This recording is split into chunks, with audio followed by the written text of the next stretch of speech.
अरे मैं तो गाड़ी से बात करूँ, गाड़ी जाने दो, गाड़ी को जाने दो।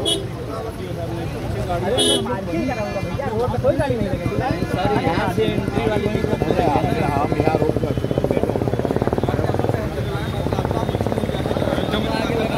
अयोध्यामध्ये बच्चूंच्या शेकडो गाड्यांचा जो ताफा आहे तो लावण्यात आलेला आहे। पोलिसांना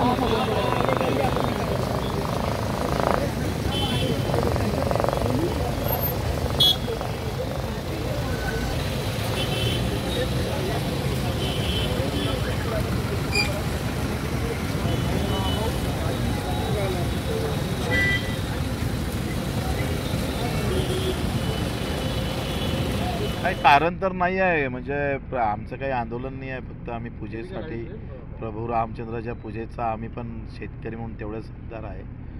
तर अळवाचं काय कारण आहे माहीत नाही, आता माहीत पडू, आम्ही अर्धा एक तास थांबू, मग आम्ही समोरची दिशा ठरवू।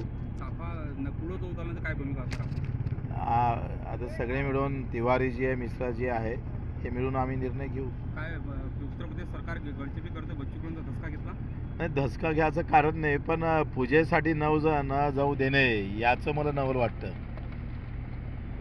काय उत्तर प्रदेश सरकारला काय आव्हान करा? आणि मला असं वाटतं का पूजेसाठी सुद्धा हे काही आंदोलन नाही आहे, आणि पूजेसाठी सुद्धा तुम्ही जाऊ देत नसेल तर एवढी भीती भय कशाच आहे?